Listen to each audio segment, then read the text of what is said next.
Is it going? Okay. Welcome to the Church of Mabus radio show. It's Friday night, 7:10 p.m. Central. You're listening to UPRN Radio, United Public Radio, New Orleans 107.7. And this Tuesday, there's going to be a prayer line on April 16th, 7 p.m. to 7:45 p.m. Mountain Time Zone. Jeff Osborne of God's Touch. And basically, you just call in the prayer line 978 and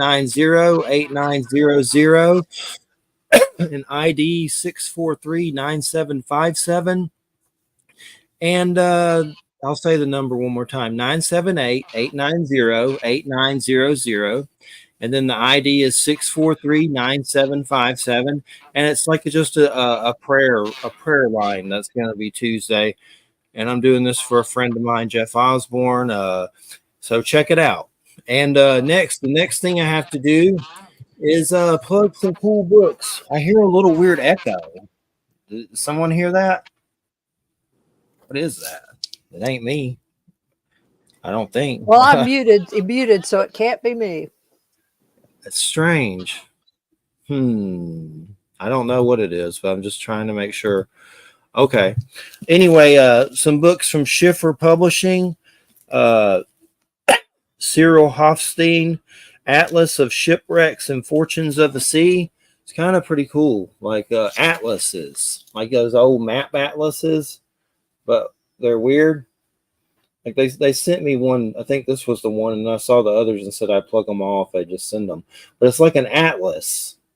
Like atlas just means I only know that word from like maps. I guess it means more than that because I've never seen Atlas of Extraterrestrial Zones by Bruno Follini. I think I said that right. Probably not. Atlas of Extraterrestrial Zones, like all the extraterrestrial zones of the Earth. And then this is pretty cool. Atlas of Lost Paradises. So what does that even mean? That means Gardens of the Middle Ages, Atlantis, Castles of King Ludwig, whoever that is. Just weird places. I wonder if Shangri-La's in there. That's a lost paradise, right?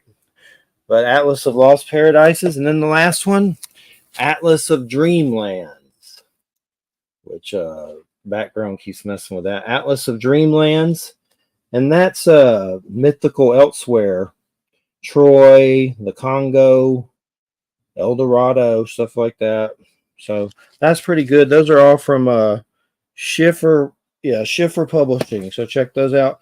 I've only known an atlas, like a big map atlas, when I was a kid. My dad had one, so that's the only time I've even seen that word. But what can atlas mean, Wham? I mean, obviously it means more than I think. It's not just for maps. It just means like a collection or something. Yeah, usually an atlas is usually a collection of maps. Okay. Or geographical locations. So. Okay, that's what I thought it had something to do with, but I wasn't sure. The only time I ever saw it was with a map of like the world and all that crap when I was a kid. But those are pretty cool. We got our guest got into she canceled, and luckily Mark Heller was available, and the return of Mark Heller, and it's good to have you here. How's it been going? Been going well. Thanks for having me. It's been super busy, but everything going well. I have a big Texas Chainsaw Massacre reunion event in Chicago, June 21st to 22nd. If I can plug it, the website chicagochainsaw.com. I have, as of right now, I have 4 members of the original film, which is Ed Gwynn, who was the truck driver at the end, William Vale, who was Kirk, and then Alan Danziger, who was Jerry, who was the guy that was driving the van, and then John Dugan, who was Grandpa Sawyer, are all going to be there. I've also brought 2 Leatherfaces. I got Andrew Benarski, who was the 2003 Leatherface, and Bob Elmore, who was the alternate Leatherface from part 2. And then Mort Castle, who's a phenomenal author. He wrote the 1991 Leatherface comic. I brought him in. He's actually about to get a Lifetime Achievement award, Bram Stoker Award. So, and then I have two FX people from Part 3, which is my friend Nick Strawn, who's the production designer. He also was the production designer for Boogie Nights and Blade and a lot of other stuff. And then, sorry, I might have to feed the cat in a second here. Thomas okay. L. Bellissimo is also an FX artist, and he was the guy that created all the traps for Saw. He did the special effects for Lucifer TV show. He did the special effects for Tales from the Crypt, the movies and the TV show. Nice. He did Friday the 13th final chapter. So he's done like tons and tons of stuff. He's never ever done a convention before. I'm sorry, I gotta get a treat so the cat will stop. It's okay. If He, you ever have to step away, just let us know and we can no, I have talk to for. step away. I mean, It's just the okay. cats being Well, if you jerks. need These to, cats, that's they want cool. snacks. So, and they don't care if you're on the radio. They want attention and snacks, whatever else they want, because that's how cats are. A cat clawed me yesterday very bad, and we got another cat, and the black cat's being cranky towards the little kitten cat, and the kitten got out of its little bed, and it was on the bed, and she ran off. So the other cat started acting crazy and hissing, and I freaked out. So I went to go grab the black cat, and she's usually nice and usually sleep at my feet and stuff. But anyway, I went to pick her up just to avoid trouble, and well, she got me, and Yeah, they'll get you. it hurts. I like love it's cats, right, but they right can at the jerks. bottom of my. Look at that. That hurts. Yeah. It's like 2 inches, but it hurts like hell. Got paper cuts. Oh, sorry with that. But yeah, so we had been talking before, obviously, about that AI photo that came out. Was it like about 2 months now ago? That came out. I think that's kind of where everything kind of started with me potentially coming back on to talk. Oh, what AI photo are you talking about of Jack the Ripper? Can you hear me, Mark? Your mic is gone, Mark. Mark, can you hear?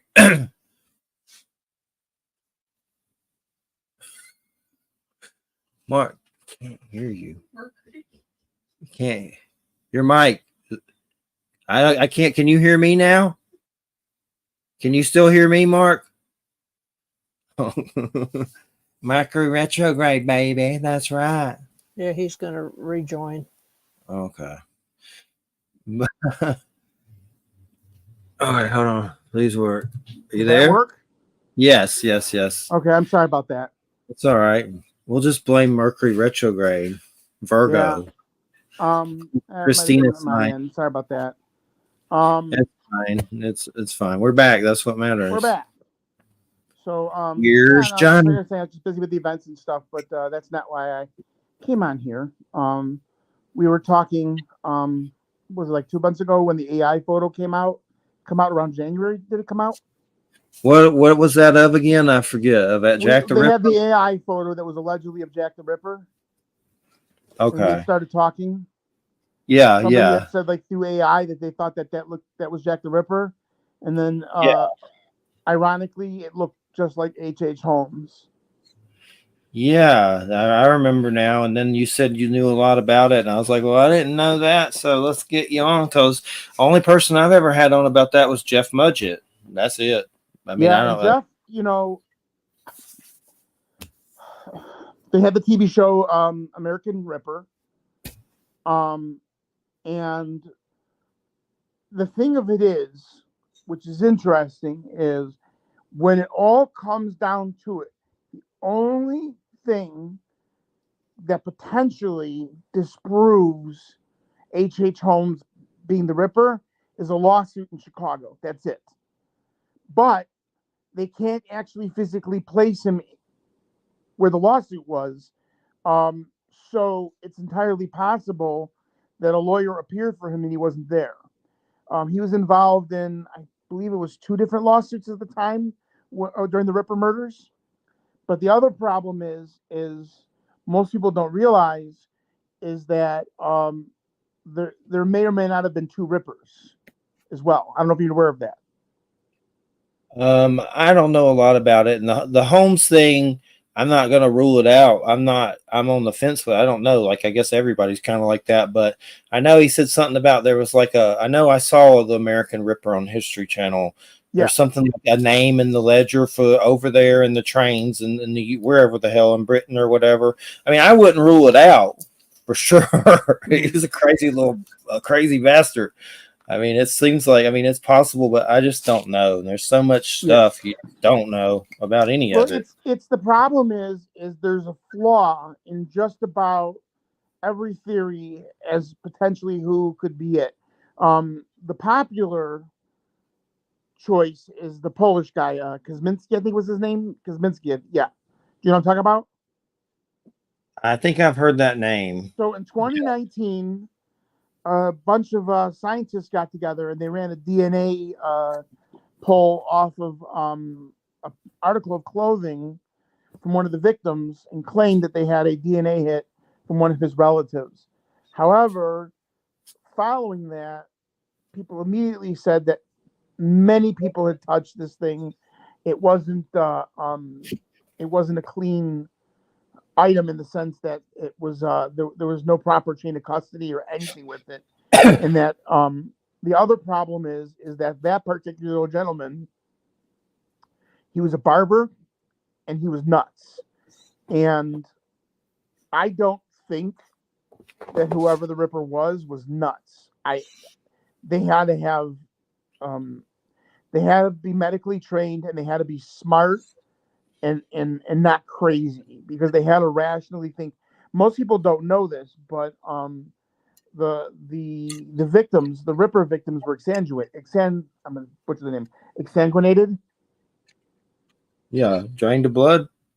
I mean, there was a lot of you hear things that go back and forth. Some people are like, oh, it wasn't like precise, the cuts and everything. But the more you hear about it, the more it sounds, at least to me, like you had somebody who knew anatomy, who definitely had to be educated and had a medical background. And I don't think that somebody who was uh, a little bonkers would have had the ability to do something that sophisticated. But I just don't think. you gotta be still insane to do it though. So something ain't right. Well, If you're doing it, but not insane. yeah, That's the difference is because if you look at people like, even if you look at like people like Dahmer, there was a brilliance to him. I mean, it's he wasn't there by any stretch of the imagination, but he had the mental wherewithal to understand, how to entrap his victims, how to do what he did with his victims, and there is a in those particular types of and a lot of serial killer murders, rather, there's a certain level of sophistication to them that somebody who's just completely off the rails nuts wouldn't be capable of doing. Certainly not something as sophisticated as what Jack the Ripper was. Maybe some of the other stuff that we've seen over the years might be a little bit more primal and not like, something where like had surgical precision and medical knowledge and everything as well. What was in Alan Moore's From Hell in the movie with Johnny Depp From Hell? Who was that? Was it who was it in that? Was it a royalty or something? Yeah, I know there's there's I believe, if I remember correctly, I haven't seen it in a while. It was a doctor, which is one of the theories. So one of the most popular Ripper suspects is Prince Albert. Second to that is I forget the name of the doctor, but there was a doctor that was part of the royal family. There is a constant push in the narrative of Ripper enthusiasts to think that there was a royal family connection. Obviously, the royals were noted hedonists and stuff. I don't think that Prince Albert or anybody connected to the royal family had anything to do with it. Just me personally. And then a lot of the other suspects were barbers, but not doctors. And I don't think that a barber would have been skilled enough to have done what the Ripper did. Now, some reports claim that the surgical accuracy was such that it could have been a butcher, it could have been a barber. Some don't. And when you're dealing with something from the 1800s, It's not like it is now where there's like a physical photograph and there's the internet and precise information. Everything to a certain extent is going to be hearsay always with something that old. So you'll never Yeah. 100% definitively know because you just can't because of the age of everything. So what got you so into it? Are you a Ripper enthusiast? Is that So here's what happened to me. Oh my lord, I'm gonna kill this cat. So that cat that attacked comic books last time we talked? yeah, the in the mid '90s, there was an infamous incident with a serial killer named Andrew Cunanan. That was the guy that killed Versace. I don't remember him or not.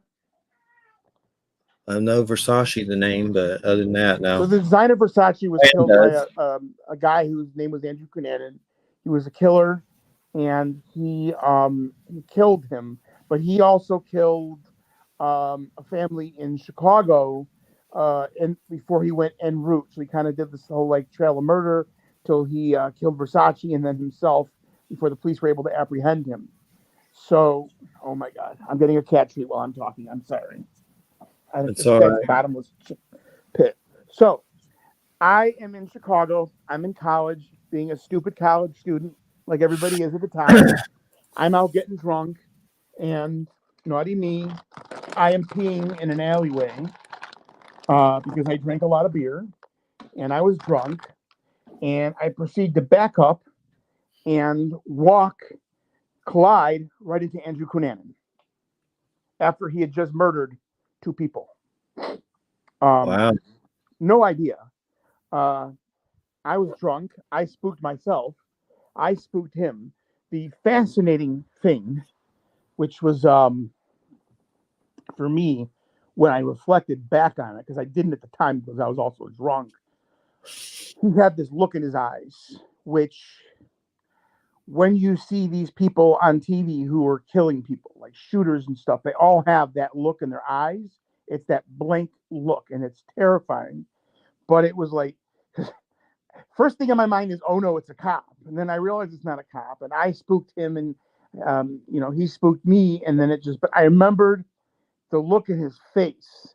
Once I knew that he wasn't a cop and that he was just whoever, and we had both kind of run into each other. The next morning, the morning when he killed Versace, my friend's like calling me. I wake up, I look at the TV, and like, that's the guy because my friend was with me. And I'm like, that's the guy that was in the alley that I walked into. And literally, the house where the people got killed was like 2 blocks from where I was. So, and it was late at night and everything like that. And I'd actually seen the car that he was in earlier, and I had made a comment because he was in the area because he was really weird. He parked it backwards, and it had out of state plates, and it had tickets on it and all kinds of stuff. So I kind of became fascinated after that in serial killers. I just kind of had this like huge fascination, and I started studying them a little bit more to find out a little bit more. And I had this really kind of weird stretch where I had these coincidences where I don't know how, out of weird dumb luck, but I also had a run in with the 9/11 hijackers. About a year before the incident, they were in Florida. They were training at a flight school, which was right, and they were living across the street from me. And when I had seen them, creeped me out because the one guy had the same look on his face like all these killers had, and if you can kind of see it when you look at the news articles and stuff, but to see it in person, it's like this emptiness. I don't know how else to explain it to you, but it's like you can see the pupils, you can see the eyes, but there's nothing there. There's like the lights are on, nobody's home, and it's the scariest thing I've ever seen in my life. And I've only seen it in person twice. Once was Cunanan. The second time was that Muhammad guy who was the hijacker. I've seen it on TV, but it's one thing to see it on TV and one thing to see it in person. Like if you look at like these mass shooter pictures, they all had that wide-eyed blank stare, and it's empty. There is nothing registering. So I became fascinated, and I started researching serial killers. I obviously the Ripper is the big one, but I also became fascinated, with the more known ones like Dahmer and Gacy, of course. But then I also started studying other stuff as well. Like I don't know if you know about the alleged links between Manson and the CIA. I mean, I've heard different things, but it's been so long I don't remember most of it. But So I've had a I became fascinated in that stuff as well.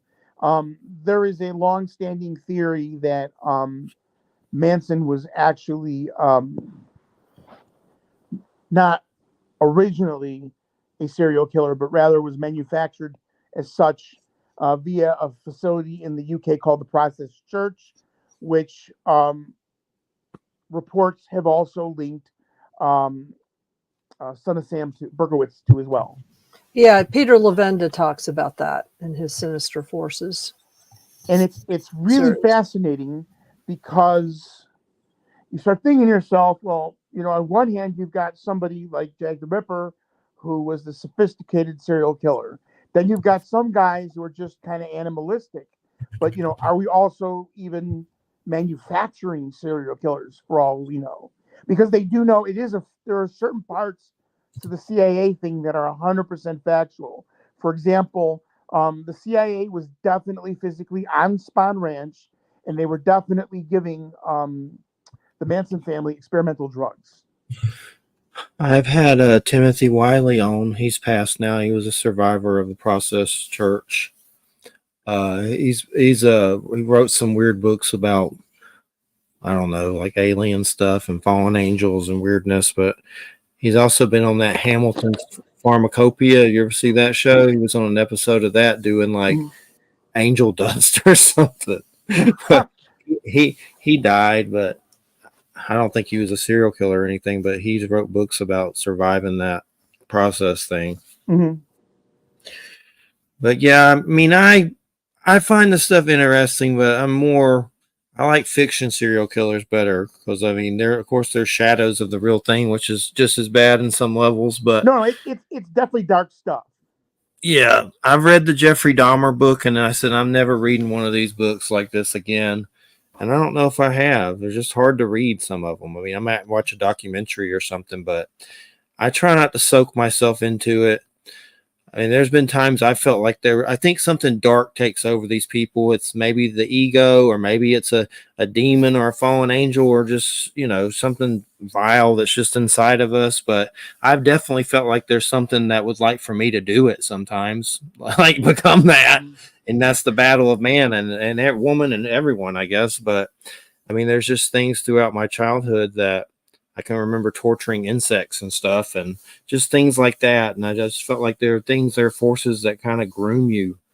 I know there was this guy, Russ Dysdar. He's kind of a trumplegooch, a little too much, but he passed away when he was talking crap about the virus and stuff. But he wrote a whole book about the Black Awakening. It's about a super satanic serial killer cells like awakening and stuff like that. I mean, I think there's something to it. I know a lot of these ghost hunters talk about there's different levels of, like, if you murder someone, you become a general in Satan's army. Like, they actually say some of this crap on some of those shows. And I'm like, how do you know that? I don't watch that many of those kind of shows. But, I mean, I just think there's something dark. I don't want to blame it on the devil. There definitely is. I know somebody who was on the Ghost Adventures. He was in the movie. And when you watch it, he was crew member. There was an incident where they had said that he was possessed, demonically possessed. What I can tell you is that after the fact, he went on and went through an extraordinarily dark phase of his life. He got 666 tattooed on his hands. And then I intervened at one point because a bizarre situation happened, and he was accused, thankfully falsely accused, of attempted murder. Because he was a filmmaker, there were weapons in his property. They came, they arrested him. I put a GoFundMe up or one of those things up for to help with his legal defense stuff, and I haven't heard.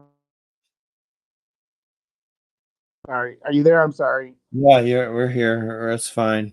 Are you there, Jeff? Yeah, I can you hear me? Uh-oh. Can you Are you hear there? Can you hear me? me? Okay. Can you hear me? Yeah, I hear you. Can you hear me? Okay, yeah. Everything's Yeah, good. sorry, that's just somebody cut in, and I apologize. That's I will deal with fine. them later. But what was I saying? I just lost my train of thought there. I'm Oh, so sorry. something about it. But It's yeah, okay. Something about a GoFundMe. you know, so and he just kind of got absorbed into all this darkness, and it consumed him. And I think that there are situations where people get consumed like that. I'm not into the glorification of the serial killers. You know, that's something I don't like. Like I know people like to collect paintings and stuff from Gacy. I would not do that myself. Never would I ever do anything like that. My fascination is more educational, if you will, in that I don't necessarily I don't explore all of the serial killers. I like to explore very specific ones, specific scenarios like Jack the Ripper, and then I think that's a very peculiar case just because the level of sophistication and the historical significance. Because at the time as well, the serial killer phenomena was not something that was prevalent. The only actual real serial killer, other than the Ripper at that time, was H.H. Holmes, and that was it. Unless I'm not wrong, am I? I'm pretty sure that was the only two. Because I mean, Holmes is considered the first American serial killer. Yeah, I mean, I don't know. I mean, I would think there might have been something they didn't know about. I mean, that's certainly possible. But as far as chronicle and knowing about it, but I wouldn't rule out the Holmes thing with Jack the Ripper. He seemed very sinister, but no one knows. Jeff Mudgett thinks it's true, which very well could be. But He had uh, the financial reason to also, and I always think, with these things, you have to look into that as well. Is there a motive for somebody to believe that somebody's involved? And obviously, I mean, the family connection and everything. There's books, there's TV shows, there's stuff that you can financially benefit from. But I don't know that that's necessarily the case. I think that there's actual. I think it's the strongest link of all the potential suspects because the second most, what's considered strongest suspect, is a Polish barber immigrant, which was Aaron Kazmierski, and those are the two main suspects. yeah, it's just a. And what was who was the guy that supposedly might have had like a messed up genitalia or something? They tried to like blame it on that or something Yeah, like. there was that guy. There was the one guy who, one guy was gay and he killed himself. I think what his name was, and they tried to say at one point in time that his sexual frustration drove him to kill the prostitutes. There was another guy that was in a mental asylum and was completely deranged. I can't think of what his name. They've suspected him as well. And then over the years, the prime suspect usually was actually Prince Albert, though. For many years, was Prince Albert himself. I mean, this serial killer thing, I see headlines by accident that I don't even want to see on Microsoft that I just can't believe. I think the last one I saw was like this teenage kid cut his dad's head off and made a YouTube video of it. I was like, I saw that headline and it's like, okay, I guess I'll read that one. And then I regretted it, of course. I usually don't read them, but I was like, this shit is crazy. I don't get into it like some people do. There's this weird kind of contingent of, for lack of a better word, as it is, fandom, people of what they call murderabilia. I don't like that. I consider that to be murder porn. I don't I don't study this stuff and I don't look into it because I enjoy it. I do because it fascinates. I've always been fascinated by um, kind of like the human psychology and Yeah. all that stuff. And I feel that the Ripper and a few other serial killers, including H.H. Holmes, are very unique due to the level of sophistication that those particular murders involved that others did not. Because I mean, H.H. Holmes built an entire facility to trap and kill people. I mean, that's Yeah. like a whole other level of sophistication that you don't typically see in any type of serial killer. He built a murder dungeon and he planned it thoroughly. And whoever the Jack Ripper actually was, no matter who they were, that took a lot of sophistication and that took a lot of planning. So it's I for the same reason I look into other things of interest. I just it fascinates me, not in like I'm not delighted obviously by the gore and the horror of the situation, but I'm fascinated in the fact that there's a person out there who had this form of psychosis, who was clearly not of a sound mind, but enough of a sound mind to carefully plan, plot, and completely execute this very sophisticated sequence of murders. And the other thing, sorry, I have to grab my plug, so I'm moving, but I will It's try not to okay. move too much. Most serial killers don't just randomly start from day one. So a lot of times they find that there were other places that they killed besides the place that people know.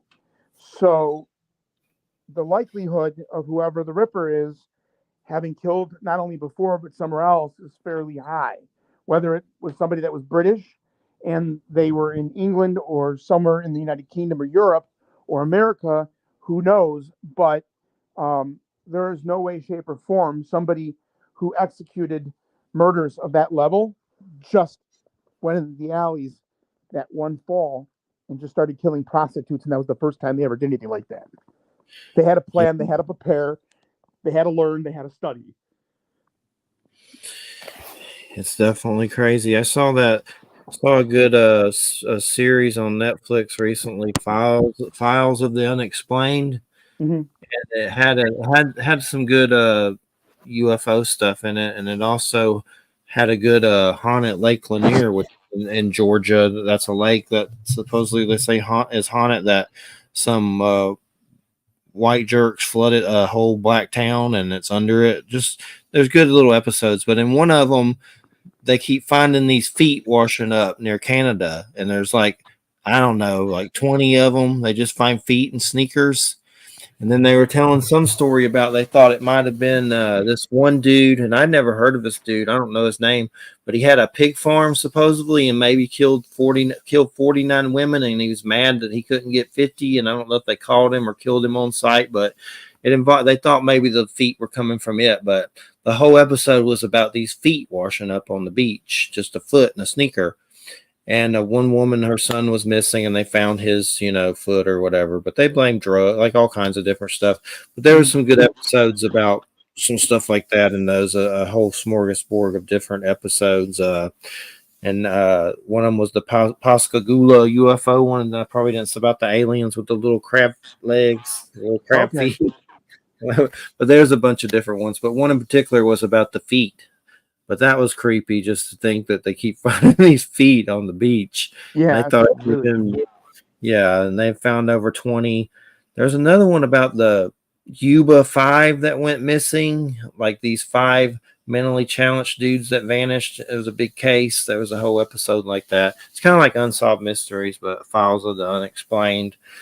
But yeah, with Holmes, that murder castle, I mean, there's a devilish genius to it. And he's had some weird quote where he said he was the devil or something weird, but cyanide gas And who's to say that he didn't think he was going to, make some new persona or character in Britain or whatever when he did, if he did Jack the Ripper? He definitely seemed like he would be crazy as far as intelligent, mad on a villainous level to plot something like that on that kind of a level. But I know the only thing I saw that said there was Holmes in a train book or something, but that's not really enough evidence. There's probably more than one guy. It's circumstantial. Everything that puts him there is circumstantial. The other problem is after he was killed, which they were hoping on the show, The American Ripper, that they were going to prove that he escaped, which it was not the case. It was his body underneath. But after he died, there was additional copycat murders in Canada that were they were more than just kind of copycat murders. Somebody we either had to be the Ripper or it had to be somebody who somehow intimately understood and knew. Because the problem is back then it's not like now where you can go on YouTube and every detail of every murder is out there and you could literally just copy it from watching YouTube. Back then you either had to be there or you had to know the person or you had to just somehow, which is the biggest stretch, just mysteriously have the same methodologies just organically.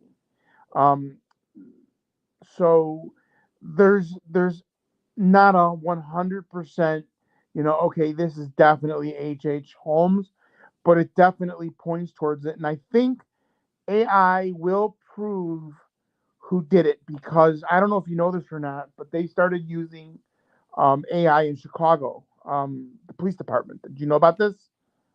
No, I didn't. So just like in the movie, what was that? Minority Report, was that the pre-crime? So what they did was they deployed AI and they were able to predetermine crime and stop people. And all the human rights groups went bonkers and they stopped it. They said it was racist and it was they were what's the word I'm thinking of? Where you why am I drawing a blank? It's the word where you focus on like a specific person, like based on race or whatever. So they were like, no, they're gonna go ahead and they're gonna prosecute all these innocent black people and all these other people. So they stopped it.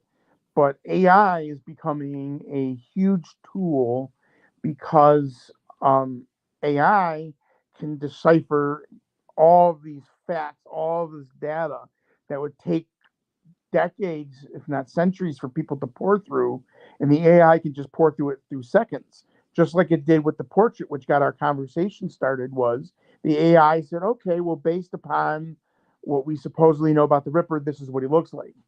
And it just so happened it didn't look like anybody specifically, but it most closely resembled H.H. Holmes, which could just be another coincidence, of course, because at that time the look of men was not as diverse as it is now. There was only so many styles, especially somebody who would have been around more sophisticated circles and what have you as well. But I think that AI will solve the Ripper murders in the next decade or two, because I know they're using AI now to try and find things as far as solving crimes because it's already been used. Is there people riling against it? Because if I can't even post an AI fart piece of art with the Muppets being Texas Chainsaw Massacre without some dude on my Facebook going, "It's AI." Yes, AI angers everyone, but it's the future. I understand some of being the anger about artists and things, but it's like, dude, it's just like a Muppet thing, like Muppet Hellraiser. Get more fiber in your diet. I get where you're coming from, but come on, dude. Yeah, I wish they'd make those Muppet horror movies. Of course, they never will, but those are pretty cool. The ones I've seen. Muppet Friday the 13th. I just watched the Muppet Show. We've been watching some of the old episodes of Johnny Cash. I know the dude from, what's his name, Marty Brewer, the dude from the Frankenstein Mel Brooks movie with the eyes. Oh, yeah. Brewer. He's on. Yeah, I know who you mean. Yes, the guy with the crazy eyes. Yeah, he's in an episode. So we just Feldman. Yeah, Marty Feldman or something like that. Yeah, and we're just flipping through them and finding the good ones and watching them. They're short, but And a lot of times on Disney, they show the thing saying that this could have racism in it. And I guess there was a Dixie flag in the Johnny Cash one. So I guess that's what they're talking about. But I still, so I have Depraved and I never read it. That one about Ed Gein. I've always, just for some reason, can't bring myself to do it. Depraved. It's definitely, it's not, none of that is light reading. But I like to understand things, and that goes with the paranormal, and that goes with extraterrestrials and everything. I don't like to just know it. I like to try to understand it. That's just kind of how I'm wired. I like to go, okay, well, how could this be? How could we explain this? And I like to kind of dig deep. And after my encounter that I had in the 90s with the Cunanan guy, I just kind of became kind of fascinated by it with my weird encounter, which thank God he didn't kill me too, but was that guy in that Ridley Scott movie? I didn't watch it, but the Gucci movie or whatever. Is that who we're talking about? The Gucci killer? Oh, no, no. He was Versace. I never saw Gucci. Whatever. I didn't see the Gucci movie either. The Versace was probably in it. Yeah, I didn't see the movie, so I'd only watch it for Ridley Scott. That's probably the only reason I would. But I love Ridley Scott, but I haven't seen it. I'll watch just about anything Ridley will make just because it's Ridley. But yeah, I haven't seen that yet. I was pretty impressed with the Joker 2 trailer because I was like, this is going to probably suck, Lady Gaga. But it actually looks like it's going to be good from what the new trailer I saw of Joker 2. Warner Brothers can't afford to have another bomb on their hands. They just can't. So if they greenlit this thing, they're confident something's going to happen. Because, I mean, Blue Beetle was a disaster. Black Adam was a disaster. They bring back Michael Keaton after all these years. That was a disaster. Aquaman was a disaster. They literally, reputationally and otherwise, cannot afford to put anything out bad. So much so that they purposely shelved the Batgirl movie and we'll never see it. Yeah, that's been weird. I know there's a Coyote versus Acme movie that's animated with Coyote that's supposed to be good. They shelved it. I'd like to see that. But that Joker, I mean, I don't hate it. The Jared Leto one makes me want to puke. Like I don't hate Jared Leto, but that Joker, I hate it. But I think Phoenix does a good job as Joker. It's just not what I'm expecting. Like like, is he ever gonna like really go Joker? But as far as I guess it's building up to it on some level. But the weirdest thing about those movies, it's by what's the guy, Todd Phillips or something? Yes. That guy did the craziest movie I've ever seen. Gigi Allen, that Gigi Allen Hate It movie. And I saw that with friends on drugs a long time ago when I did drugs in my early 20s after my dad died. We're snorting stuff. It's the sickest movie. I've never seen it again. I don't think I want to see it again. It's about a real dude that made a punk band and he like eats his poop and stuff and just crazy. Like, I don't know. Yeah, it's like movies like I tried to listen to his music and it's just not really for me, but it's the sickest movie I've ever seen. And it was that sounds insane. Like a movie called Salo, which I don't know if you know the story behind that movie. Something about Marquis de Sade, yada yada yada. Yeah, that one is another one you won't catch me sitting through. The director got killed. Really? I made the mistake of watching Requiem for a Dream again. That made me almost throw up. Like I'm never going to watch that again. I don't think. It's worth one watch, but I don't know if I should have watched it again. But Wham, have you ever thought about Holmes as the Ripper? Has anything crossed your mind ever with that, or any special Ripper facts before if we move on to something else, or anything with Holmes and the Ripper? Nope. No. No, I mean, you know, Jeffrey, that I've had my own experiences with serial killers. Yeah. Having worked with one, worked for one, and have had, close brushes with a couple of others. So it's like, this is not a topic that I like to really kind of get into for myself. Yeah. So, And we've heard the story about that. I don't know if we're allowed to say his name right now. I can't remember it, but I know. Oh, you mean Bob Berdella? Yeah. Yeah. You heard of that dude, Mark Barbadella? Bob Bardella? I don't think if I have. The I Kansas City probably. Butcher. Where was he based out of? I said Kansas. Kansas City Butcher. Oh yes. Oh, I know who that is. Yes, yes. Yeah, and that's crazy.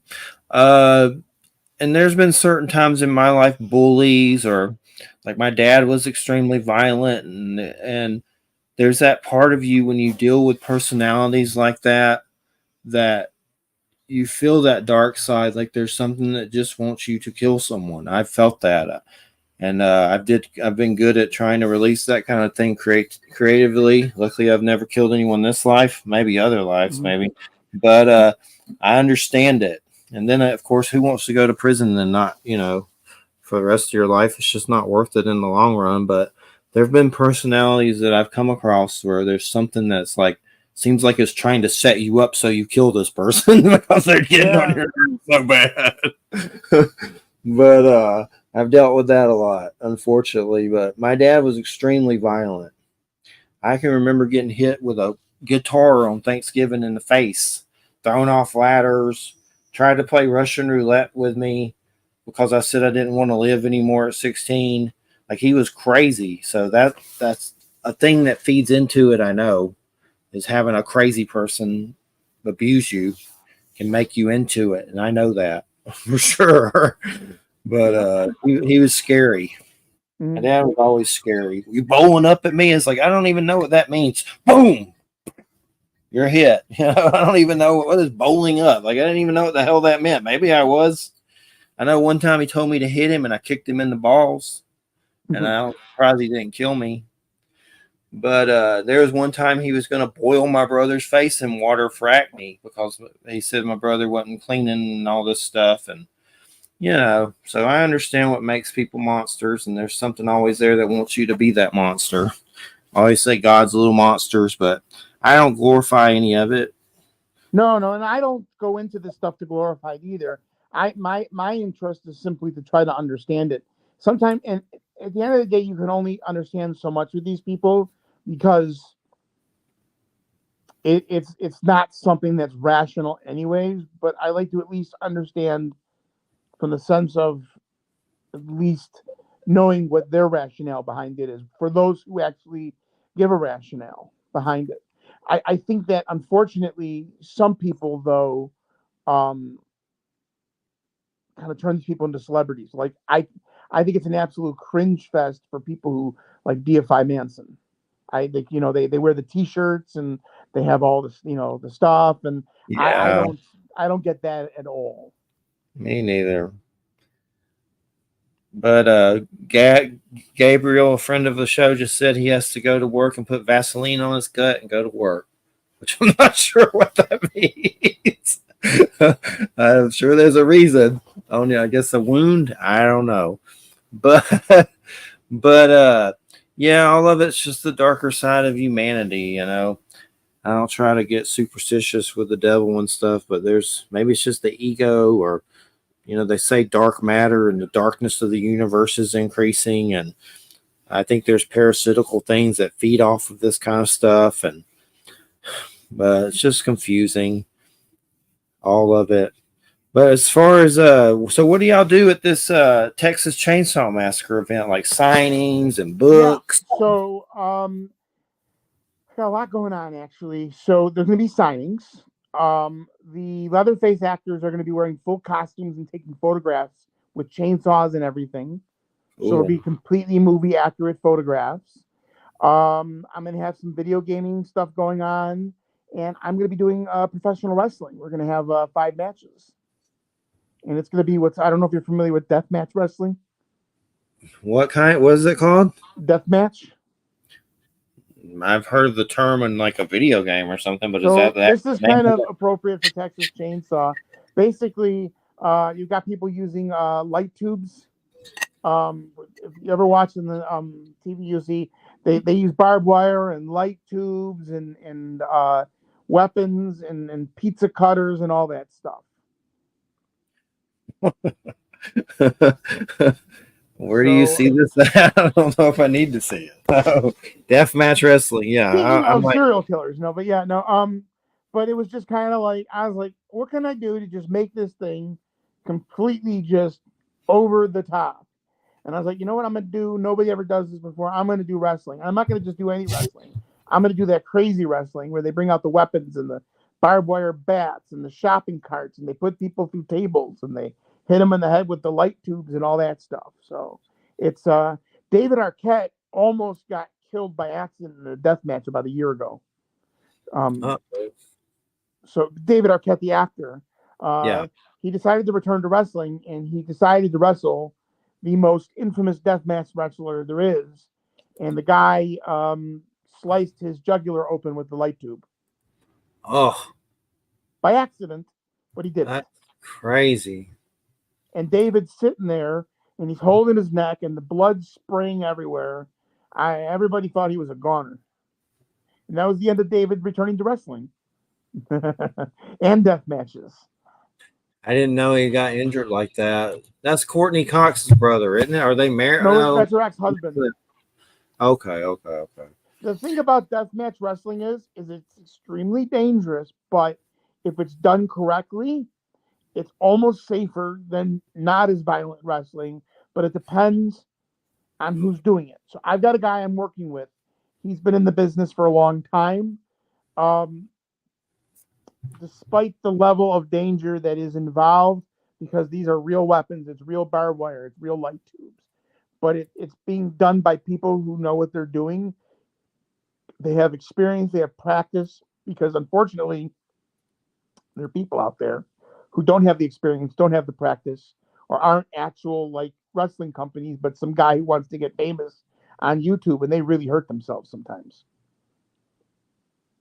Yeah, so I mean, this has got to be a lot of work for you. I mean, where's this place at again? Give us another link of it and stuff and everything. And The link is going to be the website is chicagochainsaw.com. let me go to it. And when is it? June 21st and 22nd. Nice.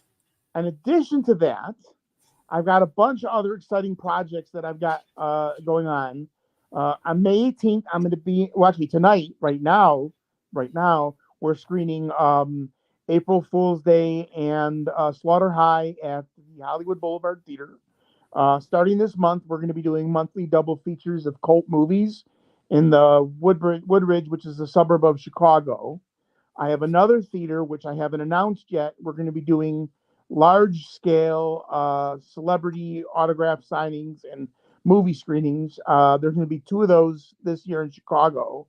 I'm also going to be distributing independent horror films on a limited basis. So you'll see them coming out like 3, 4 um, cities at once, like a mini release. And then in the Yeah. Poconos on May 18th, I'm bringing in my friend Nick Benson, who's an effects artist. He did Society, Nightmare on Elm Street 4, Night of the Demons, Bride of Reanimator, Blob, Tremors. Him and another guy named Jeff Farley. Jeff Farley's a puppeteer. Jeff, there's a movie he has that's coming out in the hopefully the near future. It's got Robert Englund, James Marsters, and Jordan Peele, and it's about puppets. It's called Abruptio. I think I'm pronouncing it right.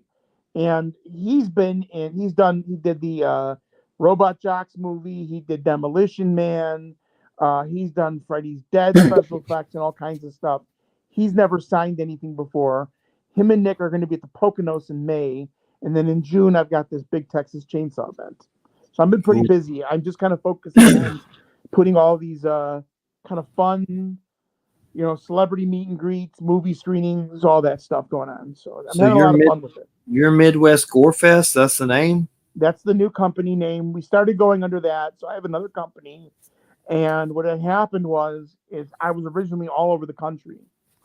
And I started running into problems where I would go into a market and somebody who was like doing screenings were like, you're not allowed in my neighborhood. And then they would start sabotaging my events. And then I would have trouble getting people to come to my events. I'd have to deal with nonsense. They go on the internet and try to gaslight. It was just a nightmare. So I kind of just streamlined, peeled back. I'm still dealing with it now with the Texas Chainsaw a little bit, but I'm not particularly worried. They can kind of say what they want about me.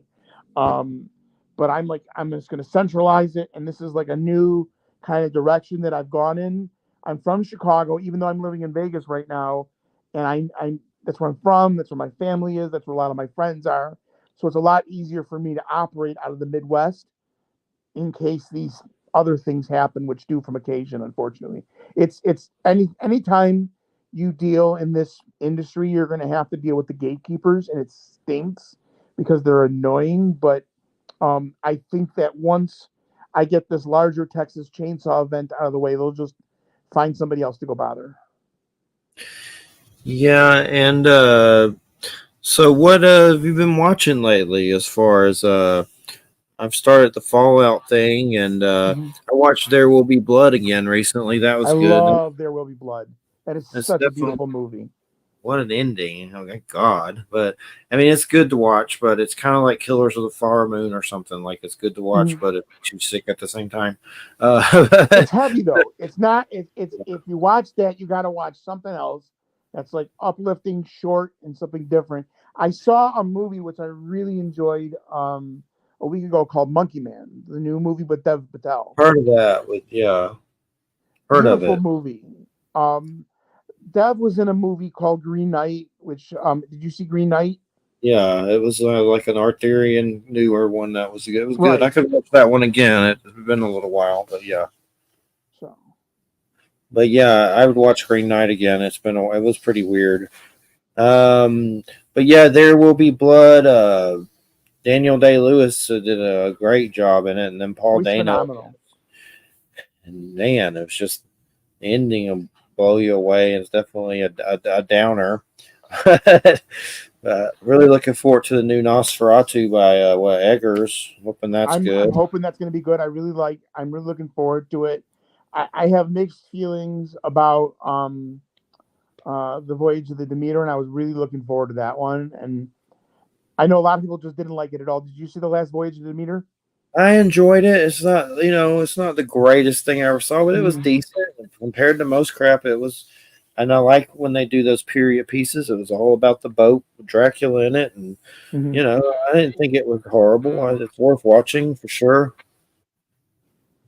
Yeah, and then yeah, it's there's definitely been some diamonds in the roughs coming out there. Everybody was talking about it, so I finally watched X and Pearl, which I had not seen before. I don't know if you've seen those. What is it called? The first one is X, and the second one is called Pearl. Oh yeah, I've seen them. Yeah, they're worth watching, but I'm surprised they were so great in people's eyes. We watched the trailer for Maxine, which is the third one. That's why I kind of said finally, okay, I'm gonna see what this is about. A24 is now like the darling in Hollywood. They're releasing all of these horror films that they definitely appeal to, like what do they call it, the millennials or the Gen Zs or whatever they are, but then they're also kind of trying to create their own genre of horror. Some of it I like, some of it I don't like, but it's definitely its own thing.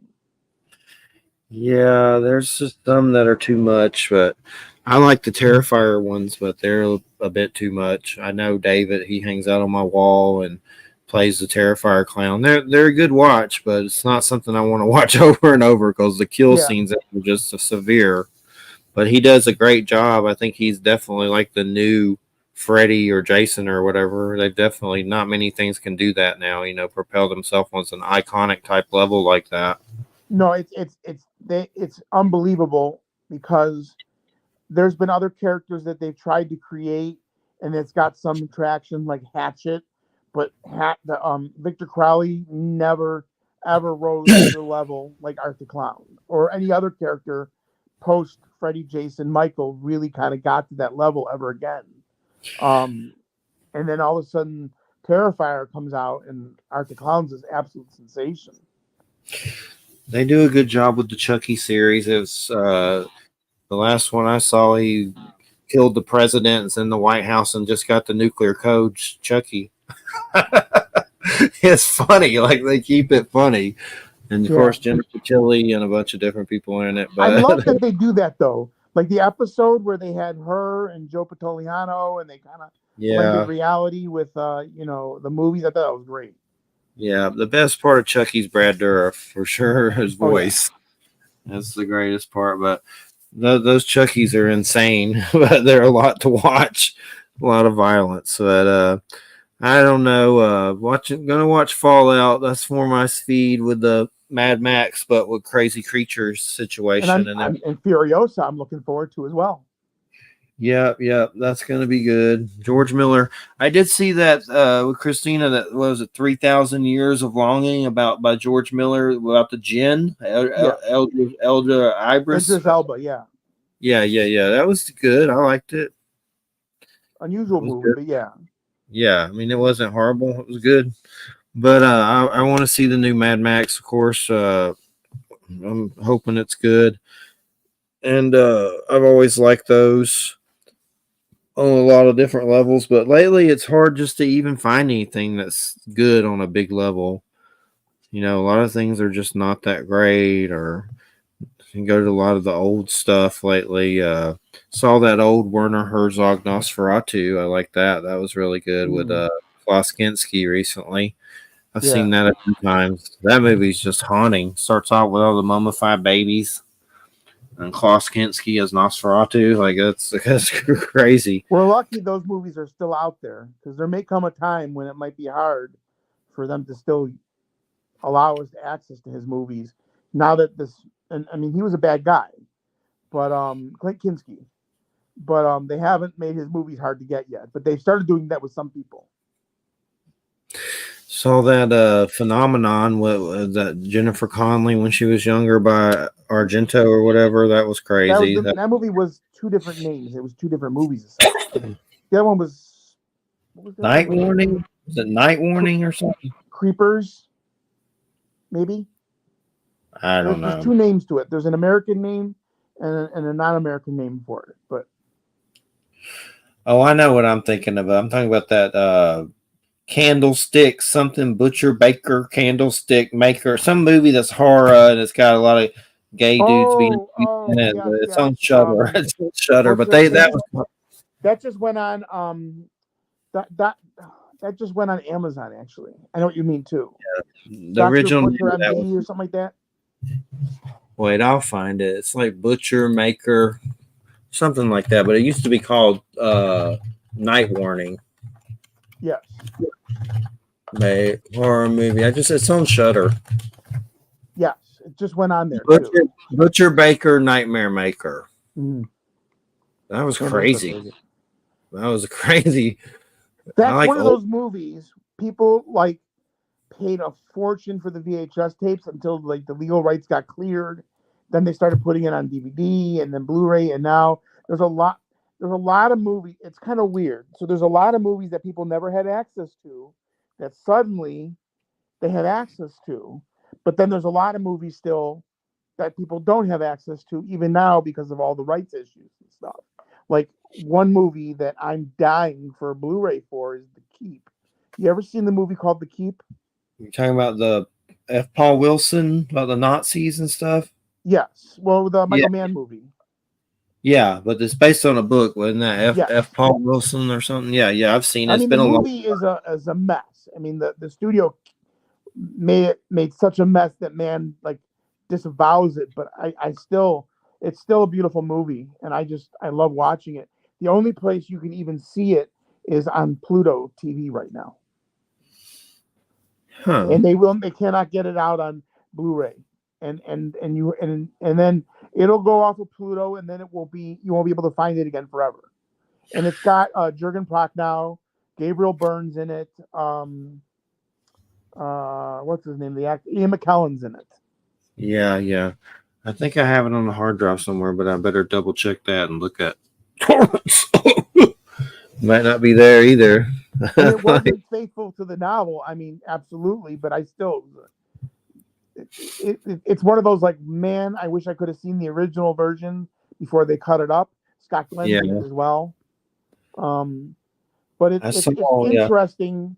There's a lot of movies still that are not like you can't just get access to them. Like I don't think you can get Megaforce on streaming. What's That's a that? fun, wacky, 80s sci-fi movie. You know what that Uh, one is, right? I'll look it up. That's Barry Bostwick in the flying motorcycles. 1982. I don't think I've Yep. ever seen it, but it looks like some sleaze, some cheese that I'll check out for sure. 6% on Rotten Tomatoes. Not that I care about that, but yeah, I'll look it up. I'll look for it. But Megaforce, huh? I'll save the picture so I can look for it at some point. Uh-oh. Okay, you popped out. Uh-oh. I'm gonna go yell at some people. I There you apologize go. for that. It's okay. It's no big deal. I Things are tell chaotic. everybody, don't call me, don't bother me for 2 straight hours, and then what happens? They call my phone nonstop. It's no big deal. My the stuff with my mom in the hospital, we just got over horrible storms, just money trouble, relationship trouble, every kind of trouble. This little stuff don't bother me. It's minor, but it seems like everything's crazy. I just found out a friend of mine,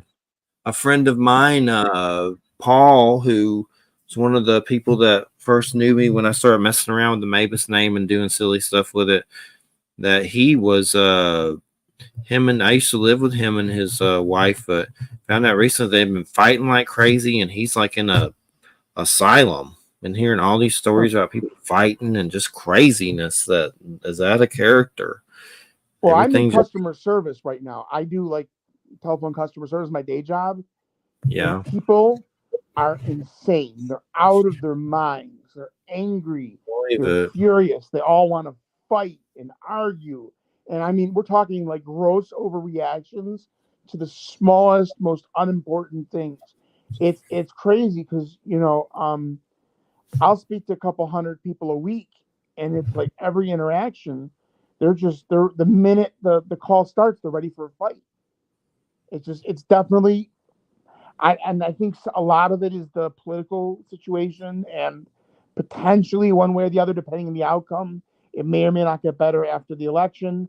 But I think that's some of it. But then some of it just people are just angry for whatever reason. Is people are just super super angry right now. I believe it. And I know firsthand from just what's going on where I'm at right now with arguing all the time with certain situations I'm not going to get into, but it's just crazy. It feels like a horror movie. And I think it's just like you said, all that stuff. I wouldn't even rule out weird energy weapons making everybody crazy too, as kooky as that sounds. But there's just so much stuff going on. It just seems like everyone's gone insane from my perspective, myself included. But I'm a type that will just stay by myself and be quiet and not bother anybody and go into books and stuff and Well, be a they've already proven that there's a lot of manipulation out of China. That China's been that's why they tried to outlaw the TikTok, was because they've already proven that China's been manipulating people through TikTok, and then social media has been used to make people nuts by third parties and stuff. I don't know what I'm allowed to disclose, so I'll keep it limited. But I worked in the fall before my current job. I worked for MGM, which got nailed with a ransomware attack. I don't know if you heard about that. No. But I know there's been a lot of craziness with that and the Yeah, Chinese. I heard about that. I work in data security, so I did hear about that. Yeah, that was just an absolute like nightmare. And it's we've gotten to a point where our lives are are so entangled with technology, and a lot of the technology is 100%. It's definitely being used against us to a certain extent. We're being manipulated. A lot of people are being manipulated with technology. I mean, that's just it's obvious that we are. Yeah, I believe it. And I had Robert Duncan on, who used to work for the CIA, and he made some kind of tech that they stole and used it to mess with people, and he whistleblows about it. And it was a creepy interview, one of those targeted individual weird ones. And I think there's something to it. But definitely some manipulation. I know Well, they've. I lived in Chicago many years. I watched them once do a psyop on the ground in Chicago. It's the first time I saw this. Was fascinating and horrifying at the same time. So I forget what the cause was, but allegedly, if you were to watch the news, you would have believed that there were these people that were protesting whatever the situation was. What had in fact happened was the government, presumably the government, was bringing in all these people into Chicago on the buses, and they took them to this church, which was by my house, my apartment at the time in Chicago, and they were keeping the people hidden in the church, and then they were coming in and they were bringing them food and stuff, and then they would come out of the church, and then there were people, and they had these handmade signs, and they would give them the signs, and then they would start their protests, and the news would come in, and everything would report, but it was all baloney. It was all manufactured. And that was an eye opener when I saw that. I was like, what in the world? Like, not a single thing on the news. These are people, they brought these people in. They planted them for this protest to put on the news for whatever the cause was and stuff. It's crazy. Yeah, everything just feels crazy like crap lately. It's the eclipse. The eclipse was interesting, but here in Florida, you could barely. I mean, you knew something was going on, but it wasn't like really dark. Like you could feel it, and it was kind of like a weird blue out, but nothing like other states where they were like pitch black. It looked like from what I saw in video. Animals were freaking out and stuff. Yeah. Oh, I saw the totality. I went up there. I drove up north because it's just north of me in the Adirondacks, about a 5-hour drive. So I went up there and with some friends, and we sat in a cemetery up in Tupper Lake, and saw the totality, and it was great. It was excellent. Was it pitch black? Pitch black? Well, it doesn't get pitch black. What's weird about, I mean, if you look straight up, it's dark and you can see stars and planets come out.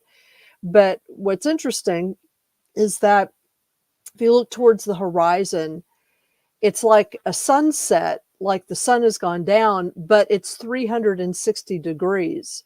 It's not like, because usually the sunset is in the west, but with an eclipse, it's all the way around you.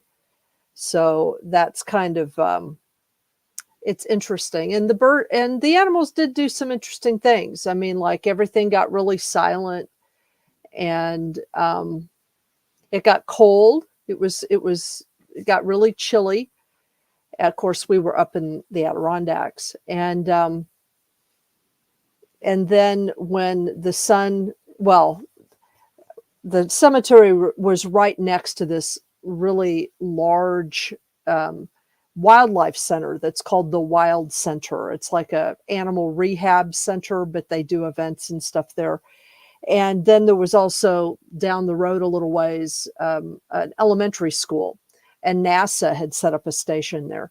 And so there were thousands of people around us, just not right where we were, but like around us. And so as it approached totality, I was looking at it with those little glasses. As it approached totality, you could just hear this roar begin to emerge from these thousands of people in these different places. And then when it reached totality, everybody cheered and started exploding fireworks and stuff. It was ridiculous. And it lasted for over 2.5 minutes. It was pretty long. And then when the light started coming out again, well, first of all, as the sliver of light goes away, it gets dark really fast. It's much faster than like a sunset. It just kind of, it starts getting dark, creepy. It's kind of weird and eerie. It's not like clouds, because clouds always shift, you know what I mean? But this is just sort of the lighting is different, and it's eerie. And then when it started coming back, it got light really fast. I mean, like really fast. And then all the morning birds started singing. You know, the birds that you hear in the morning, they started singing. So obviously they had gotten confused. But it was actually spectacular. When it's completely covered, you can just look at it with your naked eye, and you could see the corona, and you could see this with your naked eye. You could see this big red flare coming out the bottom of it, which Oh, I wow. later was able to confirm was actually a flare and not just an artifact. Because sometimes, as it reaches totality, what happens is that it'll create what are called Bailey's beads, and what those is this interesting beaded effect that is caused by the light of the sun shining through the features, like the mountains and stuff, the actual physical geological features on the moon, and it causes these effects. But this was actually a solar flare, and it was quite large, and you could see it with your Wow, naked so you could eye. actually see it. Wow. You could actually see it, but that's because we don't usually see the corona because the sun itself is so bright. So we don't usually see the atmosphere of the sun, but because the sun was blocked out, we could see the atmosphere. And so you could see that flare. I mean, it's kind of, when you think about it, it's kind of daunting because, that flare is like many times bigger than Earth. Yeah. It's like, but it was actually, I mean, we've all seen photos of eclipses, right? But to actually see it with your own eyes is different because it's textured, it's three-dimensional. You can see and feel the effects of it around you. I can see why people freaked out and worshipped it and stuff. I mean, Yeah. And seriously, it's amazing, there's really. supposedly a very large spiritual connection to that. So, Yeah, um, yeah. I mean, and you could tell from people's reactions, I mean, and and I mean, and the people that I was with, they had seen the one in 2017. They had traveled down to South Carolina or wherever it was to see that. So they had seen one already, but it didn't matter. It was just kind of like, I don't know, when you actually see it, it's pretty amazing. It's one of those spectacles. So the drive back was horrible because it's like, people took several days to get up there, but then everybody decided to leave at about the same time. And out of the Adirondacks, there's only so many ways out, So the whole trip took me 5 hours and some minutes to get up there on Sunday. But it took 5 hours on the way back. It took 5 hours just to get from Tupper Lake to Saratoga Springs, which is normally an hour and a half drive. So that's just how crowded it was. So I stayed in Saratoga Springs overnight to try to let it all clear out. But it still took me 3 hours to get home the next day. And it normally only takes me about 70 minutes. So it was still really crowded the next day, oh so yeah. there, My employer gave out eclipse glasses for free, and it got really ugly really fast. The slowest day we had between 15 to 20,000 calls for the glasses. mm-hmm. On the peak day, we had 100,000 calls, and we were seeing, because people were coming and reporting on the news, there was literally like lines in the malls wrapping like multiple times over. People were waiting 2 to 3 hours in line just to try to wait to get the glasses. So I can only Yeah. imagine when you were how crowded and the whole fervor of everything was, just from my own experience. Yeah, it was well, and I figured it. I mean, there were some funny things that happened. Like we were trying to get back. Like I said, there are a limited number of roads through the Adirondacks. The Adirondacks are in what is called the blue zone, or they're behind, and it's in New York. There are places in the state that are, if you look at like a state map, that are marked off by what's called the blue line or a blue line. And what a blue line is a protected area that is enshrined in the Constitution of the state, so that within those blue areas, there's only a limited amount of development and stuff that can be done. And there are huge chunks of the Adirondacks that are designated as wilderness, but there are basically no roads. Regular people don't live there. You can go into those places, but you're on your own completely, and there's no services whatsoever. So even the few towns that are, or villages and hamlets that are scattered in different places, those were all settlements that were there prior to the blue line being established. Oh, wow. So they're permitted to be there, but they can't develop past a certain footprint. You know what I mean? So there are very few roads that lead in and out of those inhabited places. And they're 2 lane, you know what I mean? It's like they're very narrow. And there was this one case where the only way you can get out of Tupper Lake, there's 2 ways you could get out of Tupper Lake. You could go the north or the south. And of course, if you go to the north, then you're going to end up going around like 8 mountains, like way to the east and around, So we were headed south. Towards Long Lakes, and it usually is like a 20-minute drive. Well, it took us 2 hours to make that drive, and it was stop and go, just because there were so many people on the road, and Long Lake itself is like a little tiny hamlet, and so it's just hard to to maneuver. It's a mountain village, so it's hard for people with sharp turns to maneuver through there. You can't just like zip through the hamlet, Well, anyway, so that we were stopped sometimes for extended periods of time. Well, there was this guy that was several cars ahead of us that apparently had to really use the bathroom. So during one of our stops, he got out of the car and kind of ran over to the side to go. But then before he got done, the traffic started up again.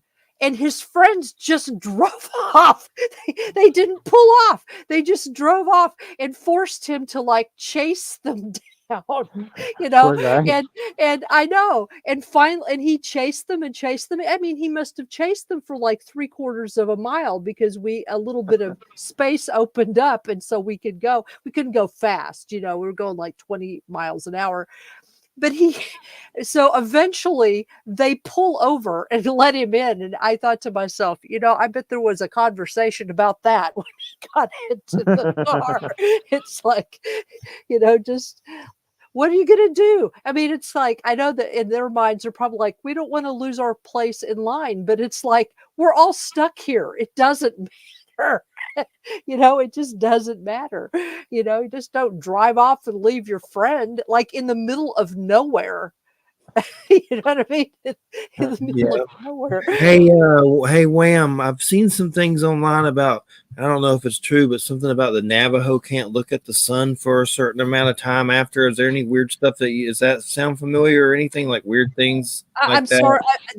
It was something on Facebook saying the Navajo couldn't look at the sun or the moon or something weird after an eclipse. That may be the Dene are one group of people who regard an eclipse as kind of being ominous.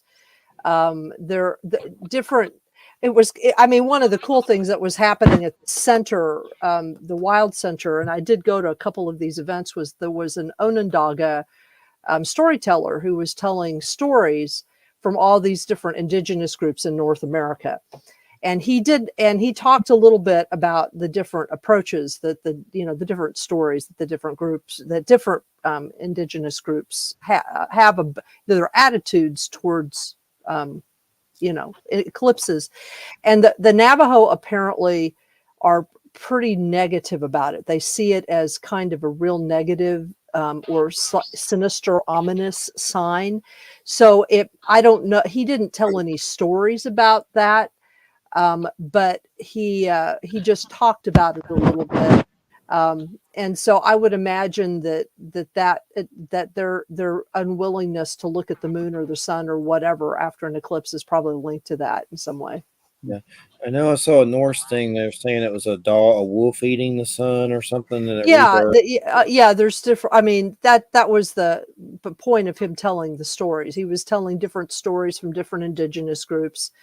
Just the way that they talk about it or the way that they explain it. Some groups really don't think of it as that big of a deal at all, or kind of shrug it off. Other groups see it as significant in a positive or negative way.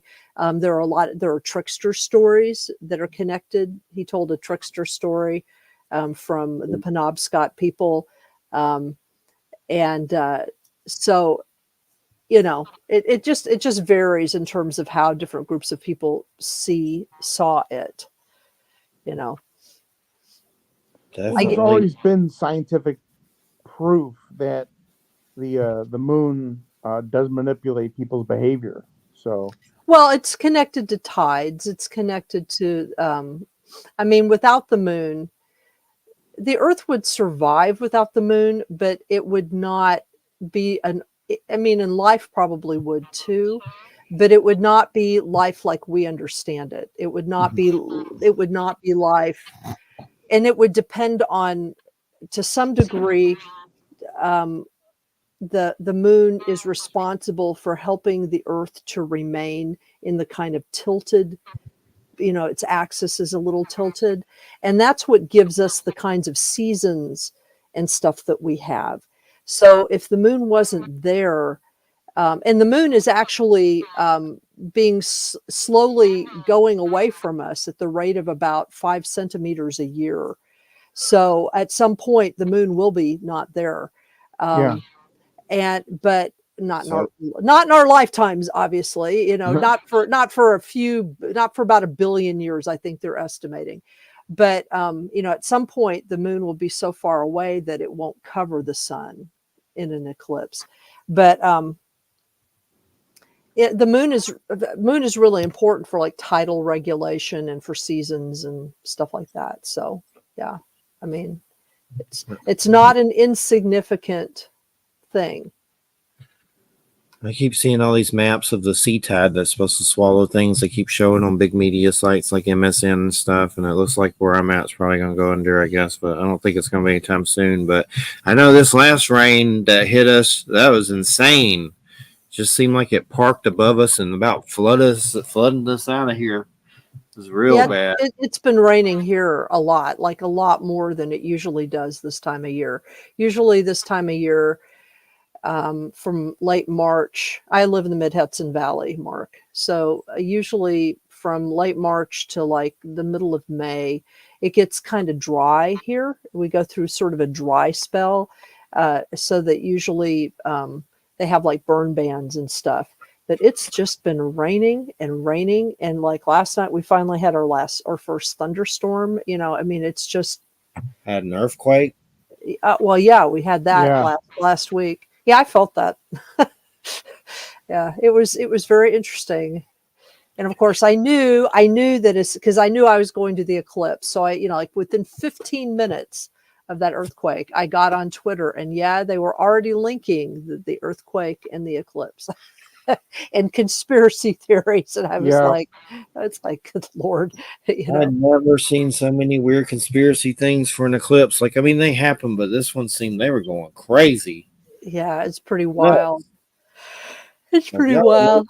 Losing y'all's damn mind. It's like this is a normal occurrence. It occurs somewhere on the planet every 18 months. It is, it's rare in any given spot, but because it usually happens over the ocean. But this is not a weird event. I'm talking about preachers. The seals opened and triple goop. Oh no, there were some groups out there that were pretty vocal about some pretty wild stuff. Oh, I know. Whole end of times kind of stuff there. I know. Gonna rapture. It's like they really, really, really, really want everything to go straight to shit. It's like they just want it to go straight to shit. Yeah, so it brings the Messiah, and then some damn thing. I resaw Dune 1, the new one, and then watched the new 2. They're worth the watch. They're good. The second one was a little better, but I mean, I'm not going to say it's my most favorite thing ever, but I enjoyed them. I like the Yeah, villains the most, though, mostly.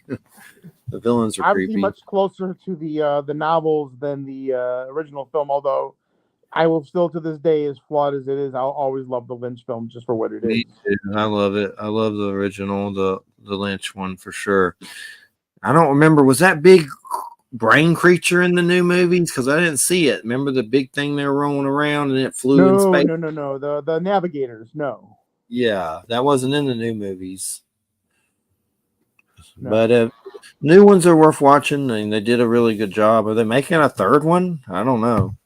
Yeah, well, that's the So, ended. so They ended with the cliffhanger was It's gonna be interesting because the next one up is the last movie was 2 of the books technically, but the next one gets really complicated. That's when he starts having the kids and the one kid is the sandworm and the other thing. So it'll be interesting to see how they pull that one off.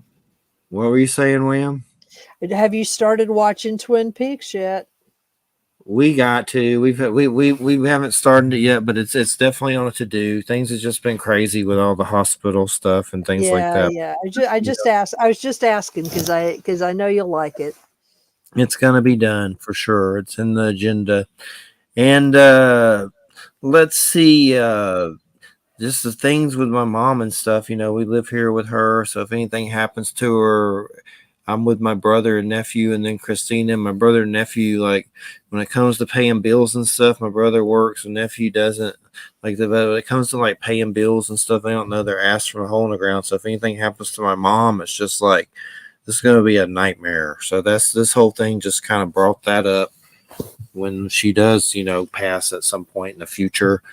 It's just a lot of craziness here. Like this house is a guest house behind a bigger, like kind of a yuppie house, and my mom used to live in it, and her husband, who's passed, had health trouble, so she sold it to the daughter-in-law, and they live in it now, and we live back here.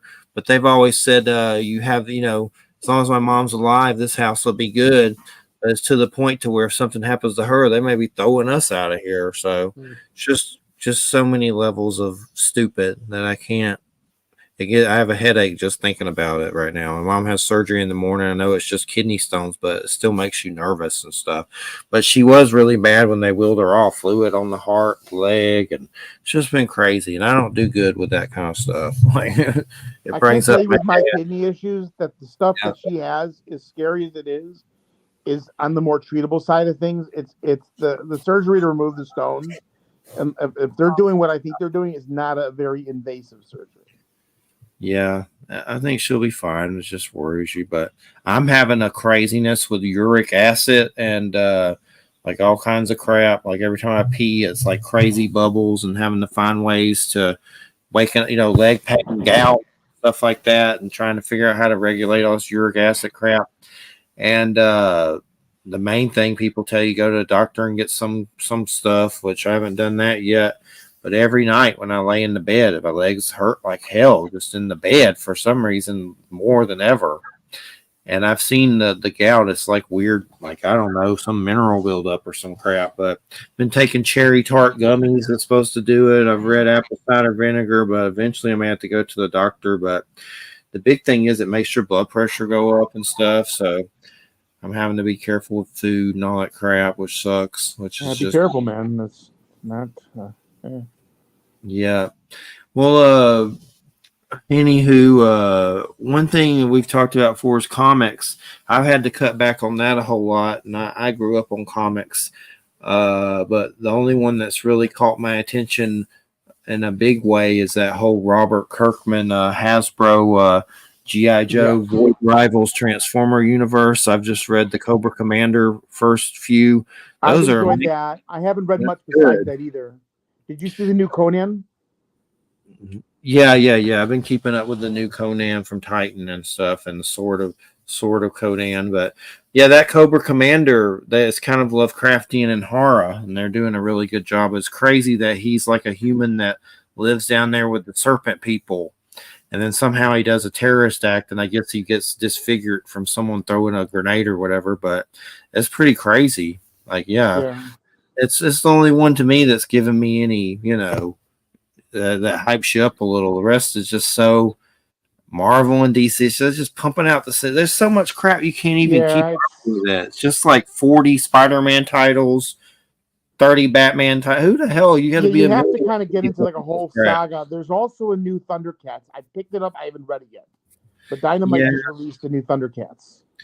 I've seen those and I haven't, and I've been hesitant, but the only one I'm keeping up with is Void Rivals, G.I. Joe, Transformers, and the little spin-offs they're doing, which is there's a Destro and a Scarlet.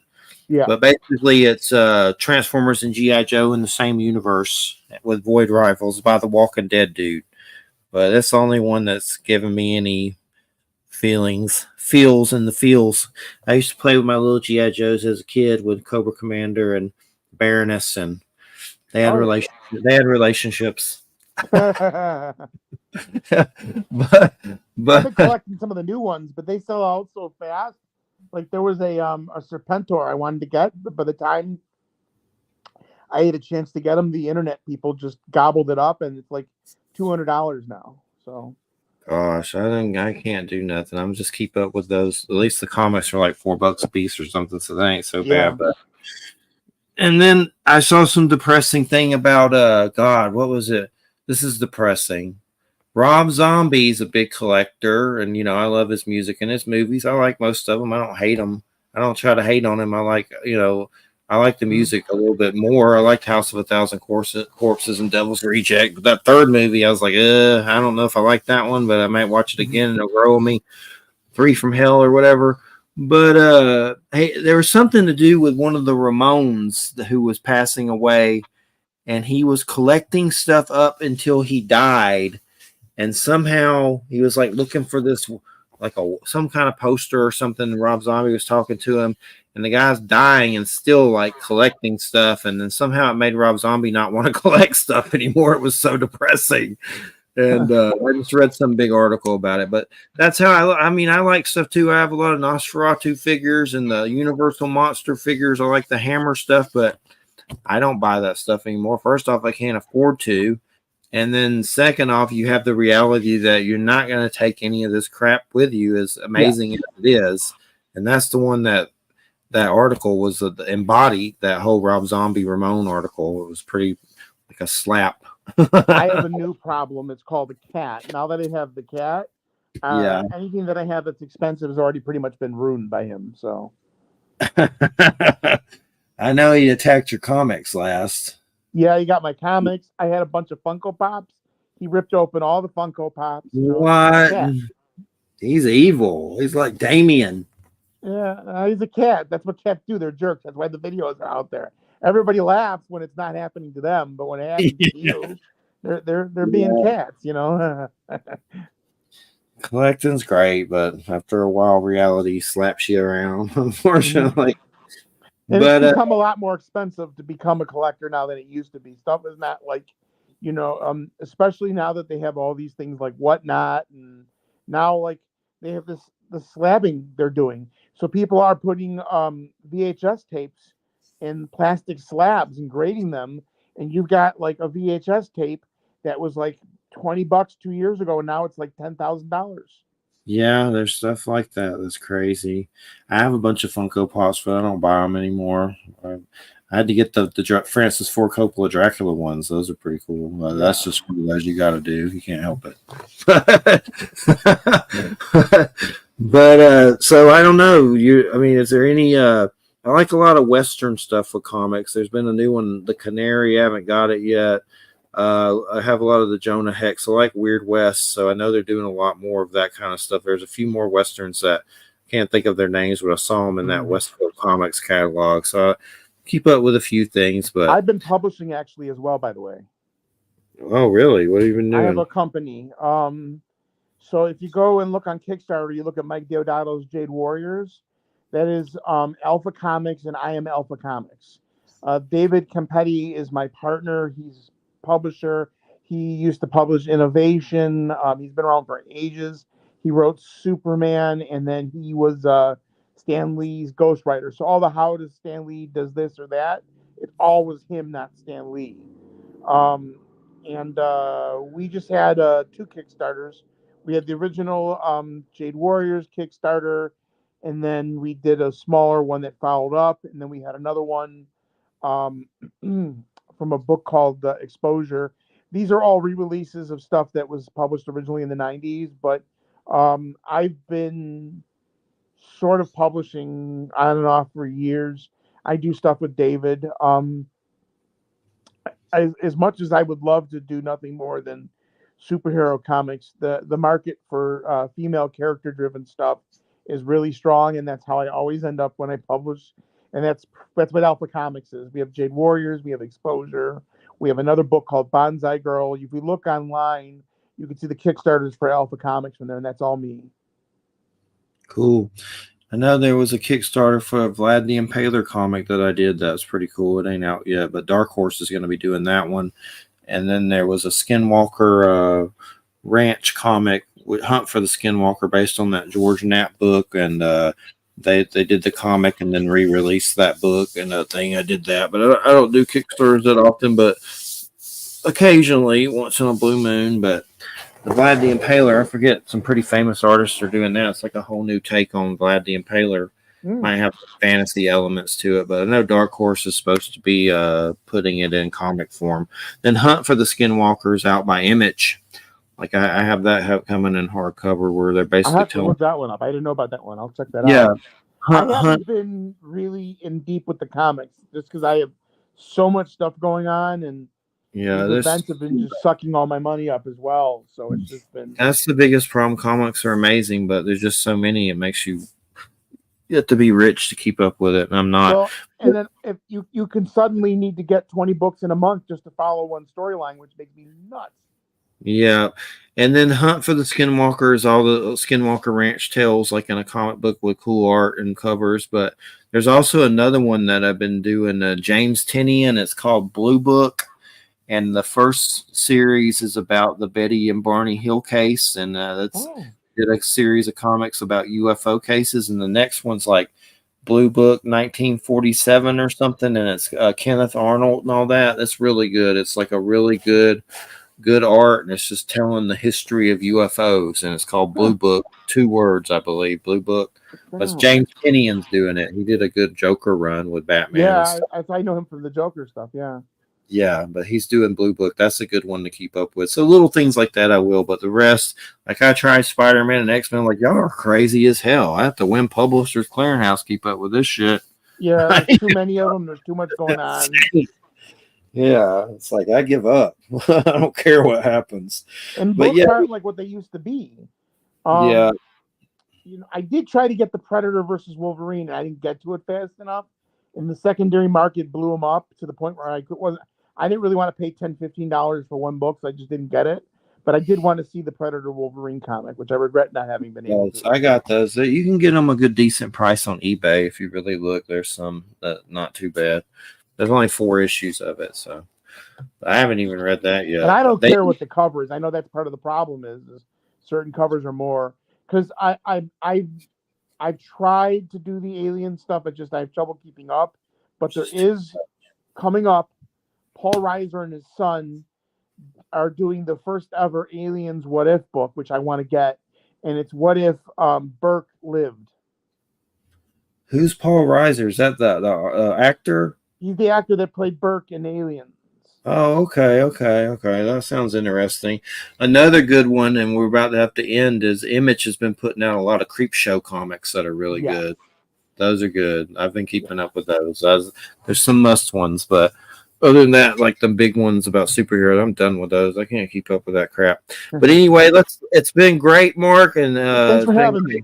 Wham, and give us the link before we depart. And next week should be Matt Allaire, X-Files Lexicon, the show, the X-Files, with I believe Jay will be here. Hopefully that pans out because he's still finding out from his work if he's going to be there, but I think it's going to pan out. But a whole show about X-Files. I've never done that before, so that should be good. I always like unique ones. But give us your link again. Any links? It is ChicagoChainsaw.com. I'm able to put it in the chat thing here, or I don't know if I can. No. Yep, there we go. Here. You can put it in the Cross comments. six fingers. Chicago. Yeah, you can put it in comments and up there. There it I don't is. know if that came through or not, or I'm Got it up here. ChicagoChainsaw.com. Yep. That's ChicagoChainsaw.com. Check it out. You can get tickets there and you can swing with old Leatherface. I saw Texas Chainsaw Massacre 2 recently again. That's some crazy shit. That was nuts. Not it's the a wild best one. That was like the height of watch. canon films. They Oh yeah. definitely took it to a zanier, nuttier, nutter butter level. That's for sure. But all right, everybody, have a good weekend. United Public Radio, 107.7 FM New Orleans. Good night, everybody. Take care, Night. everybody. night. Thanks, Wham. Sure. Thank you. Take care.